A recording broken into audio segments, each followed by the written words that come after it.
कुछ ही घंटे के बाद आपका बायो का एग्जाम कंडक्ट कराया जाएगा। आपके पास मात्र कुछ ही समय बचा हुआ है, ज्यादा टाइम नहीं है। और इस वीडियो के अंतर्गत जितने सारे क्वेश्चंस को हम लोग सॉल्व करेंगे, ये सभी क्वेश्चंस आपका टॉप सेलेक्टेड क्वेश्चन है और सभी क्वेश्चंस को याद रखना है, क्योंकि 100% चांस है कि यहां से आपको सेम टू सेम क्वेश्चन देखने के लिए मिलेंगे प्रश्न पत्र में, जब आप परीक्षा हॉल में इन करेंगे कुछ घंटे के बाद। ठीक है, तो वीडियो को प्लीज अपने दोस्तों में एक बार जम करके शेयर कर देंगे, क्योंकि क्वेश्चन जो है काफी थोड़ा सा लेवल का है और जिस टाइप के क्वेश्चन आपको फिजिक्स में पूछे गए उसी लेवल का क्वेश्चन आपको बायो में यहाँ प्रोवाइड किया जा रहा है इस वीडियो के अंतर्गत। ठीक है, तो चलिए स्टार्ट करते हैं। सबसे फर्स्ट क्वेश्चन, द्विखंडन किसमें पाया जाता है? तो द्विखंडन हम लोग पढ़े हैं कि द्विखंडन जो पाया जाता है अमीबा और पैरामीशियम में। किसमें? अमीबा और पैरामीशियम में, यानी ऑप्शन आपका डी बिल्कुल करेक्ट हो। जलकुंभी में नहीं पाया जाता। ये जलकुंभी को क्या कहा जाता है? टेरर ऑफ यानी बंगाल, यानी टेरर ऑफ बंगाल, यानी बंगाल का आतंक के रूप में जाना जाता है इनको, जलकुंभी को। ठीक है, यानी ऑप्शन डी बिल्कुल करेक्ट हो जाएंगे फर्स्ट नंबर क्वेश्चन का। अब देखिए सेकंड नंबर क्वेश्चन आपका स्क्रीन पर, मुकुलन यानी बडिंग द्वारा जनन किसमें होता है? मुकुलन के द्वारा जो जनन होता है, यीस्ट में, म्यूकर में, या फिर पाइनस में, या फिर फर्न में। तो बिल्कुल इसका जो करेक्ट हो जाएगा यीस्ट में। यीस्ट में होता है ना मुकुलन द्वारा जनन,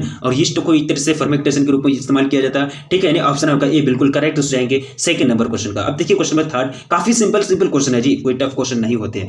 कोनिडिया का निर्माण किसमें होता है? ये आपका काफी इंपॉर्टेंट क्वेश्चन है। कोनिडिया का निर्माण जो होता है वो पेनिसिलियम में। किसमें? पेनिसिलियम में होता है। अब देखिए क्वेश्चन नंबर फोर्थ, पूछा गया है कि पुनरुत्थ भवन की क्रिया निम्नलिखित में किसमें होती है?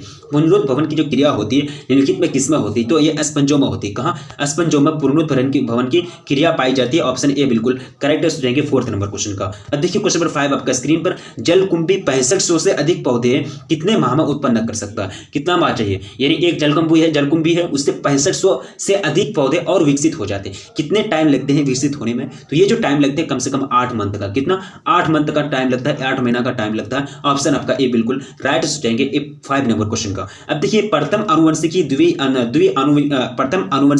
द्विआनुवंशिकी के पिता कौन थे? तो ये पिता जो फादर जो थे इनके थे मेंडल, यानी जॉन ग्रेगर मेंडल के नाम सुने होंगे। हम लोगों ने इनका मतलब नियम भी पढ़ा, रूल्स भी पढ़े हैं हम लोग। आनुवंशिकता का नियम यानी 10th क्लास का ही आपका चैप्टर ही है, और वहां हम लोगों ने पढ़ा था कि मटर के पौधों में इन्होंने क्या किया था? प्रैक्टिकल किया था। और हम लोगों ने वहां हाइब्रिड नाम का बहुत सारी चीज पढ़े थे, स्मॉल टी, कैपिटल टी, ये सब हम लोगों ने वहां हाइब्रिडाइजेशन कराया था। ठीक है, अब चलिए नेक्स्ट क्वेश्चन आपका स्क्रीन पर, क्वेश्चन नंबर 7, दो समान युग्मक विकल्पी वाला एक वेष्टि है। युग्म विकल्पी वाला संकर, प्रभावी, या फिर युग्मक समयुग्मजी, या फिर विषम युग्मजी। तो इसका जो करेक्ट हो जाएगा 7th नंबर क्वेश्चन का, हो जाएगा समयुग्मजी, यानी आपका ऑप्शन क्या हो जाएगा? ऑप्शन सी बिल्कुल राइट हो जाएगा 7th नंबर क्वेश्चन का। अब देखिए क्वेश्चन नंबर 8, मेंडल के नियमों को तभी लागू किया जा सकता है जब, अब कंडीशन पूछा जा रहा है कि मेंडल का जो नियम है यानी रूल्स ऑफ मेंडल, यानी एक तरह से उनके जो नियम है उनको तभी लागू किया जा सकता है जब क्या होगा? एक तरह से आपको नियम पूछा गया, तो ये जो लक्षण है यानी लक्षण सहलगनता, जब लक्षण सहलगनता है तभी मेंडल का नियम को अप्लाई किए जा सकते हैं। ऑप्शन आपका ए बिल्कुल करेक्ट हो जाएंगे 8 नंबर क्वेश्चन का। अब देखिए क्वेश्चन नंबर 9, एक सत्य संकर दशा। एक सत्य संकर दशा क्या है? तो एक सत्य संकर दशा जो होती है वो स्मॉल टी, स्मॉल आर। ठीक है, ये हो जाता है ऑप्शन आपका सी करेक्ट हो जाएंगे 9th नंबर क्वेश्चन का। अब देखिए 10th नंबर क्वेश्चन पूछा गया कि अधिकांश उत्परिवर्तन है अप्रभावी, हानिकारक, जननीय, या फिर ये सभी। तो मोस्ट ऑफ इंपोर्टेंस जो होते हैं, यानी मोस्ट ऑफ यानी उत्परिवर्तन जो होते हैं, अधिकांश जो उत्परिवर्तन होते हैं वो होते हैं अप्रभावी। क्या होते हैं? अप्रभावी होते हैं। ठीक है, ऑप्शन ए बिल्कुल राइट हो जाएंगे। अब देखिए क्वेश्चन नंबर 11, जनसंख्या का अध्ययन कहलाता है। जनसंख्या के बारे में यानी पॉपुलेशन के बारे में जो अध्ययन की जाती है या जो स्टडी की जाती है उसका अध्ययन जो कहलाता है डेमोग्राफी कहते हैं। जनसंख्या का अध्ययन क्या कहलाता है? डेमोग्राफी कहलाती है। ऑप्शन आपका डी बिल्कुल करेक्ट हो जाएंगे 11th नंबर क्वेश्चन का। अब देखिए 12th नंबर क्वेश्चन पूछा गया कि डीएनए वलियक में जो होती है ना वो प्रति समानांतर ध्रुवीयता, यानी प्रति समांतर ध्रुवीयता होती है। ठीक है, यानी ऑप्शन आपका सी बिल्कुल करेक्ट हो जाएंगे 12th नंबर क्वेश्चन का। अब देखिए क्वेश्चन नंबर 13 आपका स्क्रीन पर, डीएनए संश्लेषण के समय बनने वाला खंड, डीएनए संश्लेषण के समय बनने वाला खंड है, जो डीएनए संश्लेषण के जो समय बनता है वो ओकाजाडी खंड बनता है, यानी ओकाजाडी खंड का उस टाइम निर्माण होता है। ऑप्शन सी बिल्कुल करेक्ट हो जाएंगे। अब देखिए क्वेश्चन नंबर 14 में पूछा गया कि दिए गए डीएनए, ये आपको डीएनए दिया है तो मैं पहला क्षारण उत्परिवर्तन हो गया, इस डीएनए के खंड द्वारा कूटन पर होने वाले प्रभाव क्या होगा? कूटन पर जो प्रभाव होगा वो हो जाएगा अनुक्रम में कोई परिवर्तन नहीं होगा, यानी अनुक्रम में कोई डिफरेंस नहीं होगा, कोई इसमें चेंजिंग नहीं पाई जाएगी। ऑप्शन आपका बी करेक्ट हो जाएंगे। अब देखिए क्वेश्चन नंबर 15 पूछा गया कि एक ही अनुक्रम में डीएनए खंड जुड़ते हैं, एक ही अनुक्रम में डीएनए खंड जुड़ते हैं, डीएनए लाइगेज द्वारा, या फिर आरएनए पॉलीमरेज द्वारा, हेलिकेज द्वारा, या फिर डीएनए पॉलीमरेज द्वारा। तो ये जो जुड़ने का कार्य करता है ये यानी कनेक्टिंग होता है, यानी कनेक्टिंग होता है आरएनए पॉलीमरेज के द्वारा। किसके द्वारा? आरएनए पॉलीमरेज के द्वारा। अब नेक्स्ट क्वेश्चन देखिए क्वेश्चन नंबर 16 आपका स्क्रीन पर पूछा गया है कि वेलिसनेरिया में किस प्रकार का परपराशन होता है? वेलिसनेरिया में जो परपराशन जो पाया जाता है उसमें जल परागन, यानी परागन लिखा हुआ है, तो जल जल परागन पाया जाता है। ऑप्शन आपका ए बिल्कुल करेक्ट हो जाएंगे। अब देखिए क्वेश्चन नंबर 16, चींटियों द्वारा यानी चींटियों द्वारा परागन को क्या कहते हैं? तो चींटियों द्वारा जो परागन होती है इसको कहते हैं मार्मिकोफेली। क्या बोलते हैं? मार्मिकोफेली बोलते हैं, ठीक है। अब देखिए क्वेश्चन नंबर 18, निषेचन क्या है? What is fertilisation? निषेचन क्या है? तो निषेचन जो है एक प्रकार का क्या है? यह अंड तथा न्यूक्लियस यानी अंड तथा नर न्यूक्लियस का संयोजन है। क्या है? अंड और नर न्यूक्लियस का संयोजन है यानी कॉम्बिनेशन है, उसी को क्या बोलते हैं? निषेचन बोलते हैं। और इससे क्या निर्माण होता है? जायगोट का निर्माण होता है, युग्मनज का निर्माण होता है। ऑप्शन आपका ए बिल्कुल राइट हो जाएंगे 18 नंबर क्वेश्चन का। अब देखिए 19 नंबर क्वेश्चन में पूछा गया है, क्वेश्चन कह रहा है कि द्विनिषेचन की खोज की। तो द्विनिषेचन की जो खोज की थी वो नासविन ने, किसने? नोआस्चिन ने। कौन ने? नोआस्चिन ने। ऑप्शन आपका बी राइट हो जाएंगे। अब देखिए क्वेश्चन नंबर 20 आपका स्क्रीन पर आपके समक्ष, जो वीडियो को अभी तक लाइक नहीं किया तो प्लीज वीडियो को लाइक कर देंगे, अपने दोस्तों में प्लीज एक बार जम करके शेयर कर देंगे, क्योंकि आप ही के लिए इतना मेहनत की जाती है। अब देखिए नेक्स्ट क्वेश्चन आपका स्क्रीन पर क्या पूछा गया कि निम्न में से औसत्य फल किससे बनता है? औसत्य फल का जो निर्माण होता है वो होता है पुष्पासन से। किससे? पुष्पासन से औसत्य फल का निर्माण होता है। एक जाति के लिए अनुपात नियम, एक जाति के लिए अनुपात नियम क्या है? तो एक जाति के लिए जो अनुपात का नियम होता है वो होता है A+C/T+G, A+C/T+G, यानी ऑप्शन आपका बी करेक्ट हो जाएंगे 21 नंबर क्वेश्चन का। अब देखिए क्वेश्चन नंबर 22, मृदा के कण किस लक्षण को निर्धारित करते हैं? मृदा के कण किस लक्षण को निर्धारित करते हैं? तो ये संगठन यानी संगठन जो होते हैं उसको निर्धारित करने का कार्य करता है मृदा के कण। ऑप्शन आपका ए बिल्कुल करेक्ट हो जाएंगे। अब देखिए क्वेश्चन 23, जल निगमन यानी जल निम्नगन पौधों में जल का विनिमय किसके द्वारा होता है? ये जो होता है ये किसके द्वारा होता है? ये होता है सामान्य सतह के द्वारा। किसके द्वारा? सामान्य सतह के द्वारा। जल क्या पूछा गया कि जल निगमन जल युक्त जल उद्भिद है यानी जल उद्भिद है, तो ये जो हो जाएंगे 24 का हो जाएंगे वेरिसनेरिया। क्या हो जाएंगे? वेरिसनेरिया, यानी ऑप्शन आपका डी करेक्ट हो जाएंगे 24 नंबर क्वेश्चन का। अब देखिए 25 नंबर क्वेश्चन पूछा गया है कि जलाभाव सह रखते हैं यानी जलाभाव सह रखते हैं, तो ये जो होते हैं ये किस में होते हैं? 25, तो ये होते हैं सलेसम में। किसमें? सलेसम में होते हैं, ऑप्शन आपका सी करेक्ट आंसर हो जाएंगे। 26 में पूछा गया कि जीरोफाइट रखते हैं। जीरोफाइट काफी सिंपल क्वेश्चन है, काफी कम समय में हम सभी क्वेश्चन को कवर करेंगे। मैं आपका टाइम का ख्याल रखता हूं और कम समय में ज्यादा से ज्यादा क्वेश्चन को कवर करने की हम लोग कोशिश करते हैं, ठीक है। तो 26 का जो करेक्ट आंसर हो जाएगा वो हो जाएगा उपयुक्त सभी गहरे जड़ें यानी गहरी जड़ें, छिपे हुए रंध्र, मोटी क्यूटिकल यानी उपयुक्त सभी जीरोफाइट रखते हैं। तीनों प्रकार की चीज उसमें पाई जाती है। अब नेक्स्ट देखिए, हवा के वेग को किस यंत्र द्वारा मापा जाता है? तो हवा के वेग को यानी स्पीड को जो मापा जाता है वो किसको? हाइड्रोमीटर ना, यानी ऑप्शन आपका बी करेक्ट हो जाएंगे। क्या हो जाएगा? हवा के वेग को क्या हो जाएगा? क्या हो जाएगा? सॉरी, हाइड्रोमीटर हो जाएगा, एनोमीटर हो जाएगा, एनोमीटर, यानी ऑप्शन आपका ए बिल्कुल करेक्ट हो जाएंगे 27 नंबर क्वेश्चन का। अब देखिए क्वेश्चन नंबर को पूछा गया कि 11 जुलाई को मनाया जाता है। 11 जुलाई को जो मनाया जाता है किस दिवस के रूप में?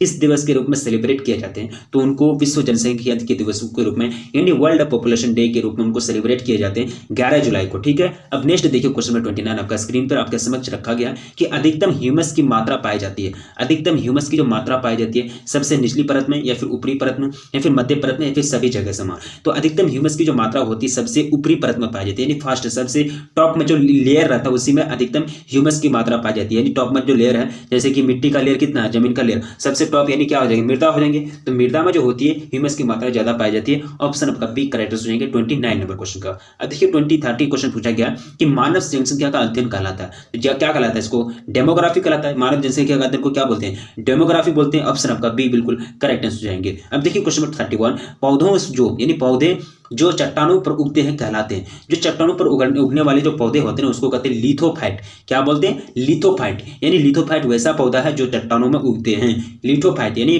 चट्टानों में उगने वाले पौधे को क्या बोलते हैं? लिथोफाइट बोलते हैं। ऑप्शन आपका बी करेक्ट हो जाएंगे। अब देखिए क्वेश्चन में कितना हो जाएगा 32, एसओ का प्रदूषण नष्ट करता है। SO2 का प्रदूषण नष्ट करता है लाइकेन, कवक या फिर शैवाल या फिर मछली। SO का जो प्रदूषण नष्ट करता है, ये जो प्रदूषण को नष्ट करने वाले तो वो लाइकेन होते हैं। क्या होते हैं? लाइकेन के द्वारा SO का प्रदूषण नष्ट होता है, ऑप्शन आपका ए बिल्कुल करेक्ट सुनेंगे 32 नंबर क्वेश्चन का। वाहित जलमल के शुद्धिकरण में क्रियाशील होते हैं। वाहित जलमल के शुद्धिकरण में जो क्रियाशील होते हैं वो कौन होते हैं? तो वे जो होते हैं जीवाणु यानी बैक्टीरिया जो होता है वो वाहित जलमल के शुद्धिकरण में क्रियाशील होते हैं, एक्टिव होते हैं। ऑप्शन आपका सी बिल्कुल करेक्ट हो जाएंगे 33 नंबर क्वेश्चन का। अब देखिए नेक्स्ट क्वेश्चन आपका स्क्रीन पर पूछा गया है, काफी सिंपल क्वेश्चन है, बिल्कुल आप लोग शानदार आंसर कमेंट कर रहे हैं। इसी तरह से आप लोग तैयारी कीजिए, बस बेस्ट तैयारी आप लोगों की। पूछ रहा है कि मीनामाटा रोग उत्पन्न होता है, तो मीनामाटा रोग जो उत्पन्न होता है ये किस में होता है? पारे से, यानी पारे से प्रदूषित मछलियों के सेवन से। पारे से प्रदूषित, पारा किसको बोलते हैं? HG, यानी क्या बोलते हैं? HG को बोलते हैं ना पारा, यानी जो मतलब एक तरह से एक ऐसी धातु होती है जो नॉर्मल टेम्परेचर कमरे के ताप पर द्रव अवस्था में रहता है, यानी पारे की प्रदूषित मछलियों के सेवन से, ठीक है, मीनामाटा रोग उत्पन्न होता है, ठीक है। पारे देखिए, पानी देखिए, ये पारा HG इसमें गया, पानी में गया, ठीक है, तो पानी से मछली का सेवन किए, मछली खाया, मछली का सेवन किए तो हो जाएगा मीनामाटा रोग। 35 अम्ल वर्षा में SO सल्फ्यूरिक अम्ल का भाग होता है, तो ये अम्ल वर्षा में SO का यानी सल्फ्यूरिक अम्ल का जो भाग होता है कितना परसेंटेज होता है, तो ये जो परसेंटेज होता है ना 70%, कितना 70%। ऑप्शन आपका बी बिल्कुल करेक्ट हो जाएंगे 35 नंबर क्वेश्चन का। अब नेक्स्ट क्वेश्चन की ओर बढ़ा जाए। क्वेश्चन पूछा गया कि आगरा स्थित विश्व प्रसिद्ध ताजमहल को मुख्यतः किस गैस से खतरा है, तो किस गैस से खतरा है, तो उसको जो खतरा है ना उसको सल्फर डाइऑक्साइड से, किससे, सल्फर डाइऑक्साइड से खतरा है। मतलब उनका जो कलर है वो कलर मतलब अभी धब्बा पड़ने लगे हैं, और ज्यादा अगर सल्फर डाइऑक्साइड अगर फैलेगा तो वो क्या हो जाएगा, और भी भद्दा हो जाएगा, एक तरह से देखने में अजब जैसा लगेगा। इसलिए ताजमहल को खतरा है, विश्व प्रसिद्ध जो ताजमहल है उनको खतरा है मुख्यतः कौन सा गैस से, सल्फर डाइऑक्साइड से। ठीक है, यानी ऑप्शन आपका सी बिल्कुल करेक्ट आंसर हो जाएंगे। अब देखिए अफीम का नक्शा, सॉरी अफीम का नशा है, अफीम का नशा को बोलते हैं, क्या बोलते हैं, तो इनको जो बोलते हैं इनको बोलते हैं हीरोइन, क्या बोलते हैं, हीरोइन, यानी ऑप्शन आपका सी करेक्ट आंसर हो जाएंगे। अब देखिए क्वेश्चन नंबर 38 आपका स्क्रीन पर, एड्स क्या पूछा गया कि एड्स किसके कारण होता है, तो एड्स मैंने आप लोगों को बताया था कि एड्स के कारण जो होता है, एड्स जो होता है एक तरह से ऑन्कोजिन के कारण होता है, लेकिन एड्स जो होता है वो किस पर डिपेंड करता है, एक तरह से किसको प्रभावित करता है, किस पर असर डालता है, तो ये जो असर डालता है सहायक टी हेल्पर यानी हेल्पर टी सेल्स की संख्या को घटाने में, यानी हेल्पर टी संख्या की जो यानी टी हेल्पर सेल्स जो है ना उसकी जो संख्या होती है नंबर्स को क्या करता है, डिक्रीज कर देता है, उनको मतलब मार देता है जान से। ठीक है, बहुत बड़ा खतरनाक बीमारी होता है एड्स, और इसमें टी हेल्पर सेल से ही नहीं रहेगा आदमी के बदन में, अगर सेल ही नहीं रहेगा, कोशिका ही नहीं रहेगा तो वो आदमी रहेगा, वो तो मतलब बहुत जल्दी एक्सपायर कर जाएगा। तो ये एड्स बहुत बड़ी खतरनाक बीमारी है जो क्या करती है कि टी हेल्पर सेल्स को मारने का कार्य करती है। ठीक है, यानी ऑप्शन आपका ए बिल्कुल राइट आंसर हो जाएंगे। अब देखिए क्वेश्चन नंबर 39 में पूछा गया कि हीरोइन किसका रूप है, हीरोइन जो है ये किसका रूप है, नशा का या फिर चित्त तथा मिथ्या प्रभाव डालकर चेतना बढ़ाने वाले या फिर उत्तेजक या फिर उपयुक्त सभी। देखिए इसका जो राइट आंसर हो जाएगा 39 का वो जाएगा चित्त पर मिथ्या प्रभाव डालकर चेतना बढ़ाने वाला जो है हीरोइन है। ठीक है, हीरोइन इसी का रूप है, ऑप्शन आपका बी करेक्ट हो जाएंगे 39 नंबर क्वेश्चन का। वो फिल्म वाला हीरोइन नहीं, मूवी वाला हीरोइन नहीं, हीरोइन ये नाशीला पदार्थ होता है। ठीक है, अब देखिए नेक्स्ट क्वेश्चन आपका स्क्रीन पर, कैफीन एम्फोटामिन वो कोकीन है, कैफीन एम्फोटामिन और कोकीन क्या है, कोकीन के बारे में पूछी जा रही है। तो ये जो है ना ये एक प्रकार का उत्तेजक यानी एक तरह से उत्तेजना लाती है, मैंने आप लोगों को पढ़ाया था उत्तेजना यानी एक तरह से प्रवृत्ति यानी उसमें एक्टिविटी ला देती है। ठीक है, उसी यानी एक प्रकार का क्या है उत्तेजक है। अगर कैफीन या फिर कोकीन या फिर एम्फोटामिन का अगर कोई जीव अगर उनका शोषण करता है, एक तरह से उनका सेवन करता है, तो उनमें क्या आ जाएगी, उत्तेजना आ जाएगी। क्यों, क्योंकि ये उत्तेजक का कार्य करता है, एक्टिविटी ला देगा उसमें। ठीक है, बैठ के रहेगा उनको एक्टिविटी करा देगा। ठीक है, अब नेक्स्ट देखिए क्वेश्चन नंबर 41, क्वेश्चन पूछा गया है कि निम्नलिखित में कौन मुर्गियों में की बीमारी नहीं है, रानीखेत, हैजा, बर्ड फ्लू। बिल्कुल हैजा जो वो मुर्गी की बीमारी नहीं होती, हैजा तो सॉरी स्मट यानी एसएमटी यानी जो है ये एक प्रकार का मुर्गी की बीमारी नहीं है, बाकी ये तीनों की तीनों जो बीमारी है वो होती है। ठीक है, हैजा हो गया, ये सब हो गया, वो मतलब होती है। ठीक है, सॉरी हैजा ही होगा ना, सॉरी इसका जो हैजा ही होगा, हैजा जो होता है ये मुर्गी में नहीं होता है, बाकी ये रानीखेत हो गया, स्मट हो गया, उसके बाद बर्ड फ्लू हो गया, सब मुर्गी में होती है। ठीक है, सॉरी गलती हो जाती है। ठीक है, अब देखिए क्वेश्चन नंबर 42, क्वेश्चन कह रहा है कि मेहसाना किसकी प्रजाति है, तो मेहसाना जो है एक प्रकार की, मैंने आप लोगों को पढ़ाया था, बार बार ये क्वेश्चन आते हैं, तो ये एक प्रकार का भैंस का प्रजाति यानी भैंस की एक प्रजाति है मेहसाना, ऑप्शन आपका बी बिल्कुल करेक्ट आंसर हो जाएगा 42 नंबर क्वेश्चन का। अब देखिए क्वेश्चन नंबर 43 पूछा गया, काफी सिंपल क्वेश्चन है कि निम्न में से कौन सा अधिकतम पोषक है, गेहूं, मक्का, बाजरा या फिर चावल। तो यहाँ जो अधिकतम पोषक है वो कौन है, बाजरा जो है क्या अधिकतम पोषक है, यानी ऑप्शन आपका सी बिल्कुल राइट आंसर हो जाएंगे। अब देखिए क्वेश्चन नंबर 44 आपका स्क्रीन पर आपके समक्ष रखा गया कि निम्नलिखित में सोनालिका और कल्याण सेना सोना किसकी किस्म है, सोनालिका और कल्याण सोना किसकी किस्म है, तो ये जो किस्म है ये किस्म है गेहूं की, किसकी, गेहूं की, यानी ऑप्शन आपका बी बिल्कुल करेक्ट आंसर हो जाएंगे 44 नंबर क्वेश्चन का। अब 45 नंबर क्वेश्चन में पूछा गया कि अंगुलिकाएं किस जीव से संबंधित है, अंगुलिकाएं ये किस जीव से संबंधित है। मैंने आप लोगों को पढ़ाया 4 जीव का ऑप्शन दिया जा रहा है, मुर्गी, मधुमक्खी, मछली या फिर रेशम कीट। तो ये जो संभव है, ये जो संबंधित है 45 का जो करेक्ट आंसर हो जाएगा वो हो जाएगा मछली, यानी ऑप्शन सी बिल्कुल राइट आंसर हो जाएंगे 45 नंबर क्वेश्चन का। अब देखिए 46 में पूछा गया कि जन्म नियंत्रण की एक विधि है, जन्म नियंत्रण की एक प्रोसेस है, एक विधि है, तो IUDS जो है ना एक जन्म नियंत्रण यानी उसको कंट्रोल करता है, यानी जन्म के रेट को मतलब एक तरह से कंट्रोल करके रखता है, तो एक प्रकार का प्रोसेस है IUDS, यानी ऑप्शन आपका डी बिल्कुल करेक्ट आंसर हो जाएंगे। अब देखिए 47 क्वेश्चन आपका स्क्रीन पर पूछा गया है कि कौन सी तकनीक यानी कौन सा टेक्नोलॉजी पुरुषों से संबंधित है, तो यहाँ जो राइट आंसर हो जाएगा 47 का वो हो जाएंगे वास्केटोमी, यानी ऑप्शन सी आपका करेक्ट आंसर हो जाएंगे। ठीक है, वास्केटोमी। अब देखिए क्वेश्चन नंबर 48, देखिए यहाँ पे है क्या करता है कोऑपरेटिव जो काम ये कार्य होता है, ये क्या होता है, इसका निषेचन को रोकना, प्रोवाइड फर्टिलाइजेशन, प्रोवाइड यानी प्रिवेंट एंड अंड जनन को रोकना, ये अंड जनन को रोकता है, प्रिवेंट अंड जनन, यानी ऑप्शन आपका बी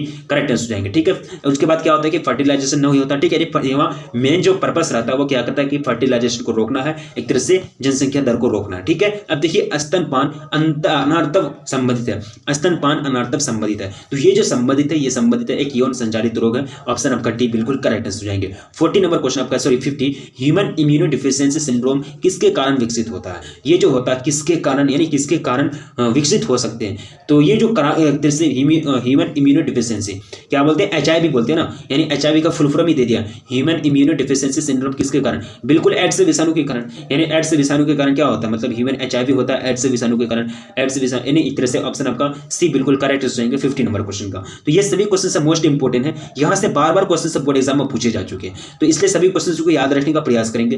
कोई भी क्वेश्चन अगर मिस्टेक हुआ तो प्लीज उसका स्क्रीनशॉट लेंगे और स्क्रीनशॉट लेके एक से दो बार देखेंगे, आपको याद हो जाएगा। ठीक है, चैनल पर परिवार विजिट करना तो प्लीज चैनल को सब्सक्राइब कर लें और अपने दोस्तों में एक बार प्लीज जम करके शेयर कर दें, और वीडियो को अभी तक लाइक नहीं किया तो प्लीज वीडियो को लाइक कर दें, क्योंकि आप ही के लिए इतना मेहनत की जाती है। तो रखिए अपना ख्याल, मिलेंगे फिर नेक्स्ट वीडियो में।